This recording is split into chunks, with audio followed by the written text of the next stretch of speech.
Outra regra importante desse capítulo de avaliação é a possibilidade de que seja realizada uma nova avaliação. Portanto, a par daquela avaliação feita originalmente, é possível que se sinta a necessidade de uma nova avaliação. É isso que trata o artigo 873, dizendo fundamentalmente o seguinte: é admitida nova avaliação, inciso 1, quando qualquer das partes arguir fundamentadamente a ocorrência de erro na avaliação ou dolo do avaliador. Portanto, o que justifica aqui a nova avaliação é porque aquela avaliação está imprestável. E está imprestável ou porque houve alguma ação dolosa do avaliador que, portanto, praticando o ato maliciosamente, causa um prejuízo à própria execução, portanto, dá à coisa um valor que não é realmente o valor da coisa e, portanto, causa um prejuízo à legalidade, à moralidade do processo, à boa-fé que se deve ter dentro do processo, ou simplesmente o erro. Ele não considerou uma questão importante do bem, tratou o bem, por exemplo, como sendo outro bem, ou na verdade o bem é um bem que tem categoria superior, e esse erro inviabiliza a continuidade da execução, porque o próximo ato é a venda.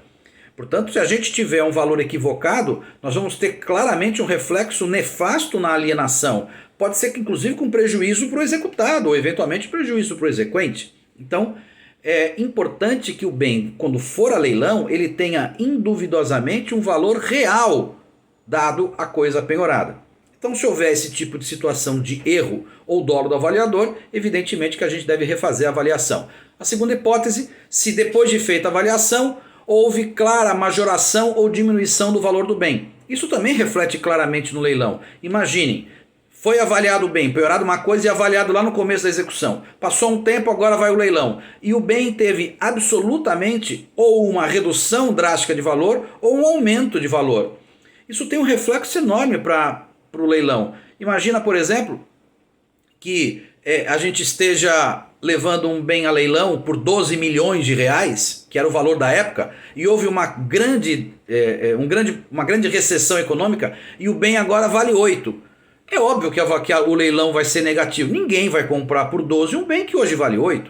E, portanto, não tem sentido você insistir num leilão que levará um bem à expropriação com um valor completamente superior àquele que é a realidade de mercado.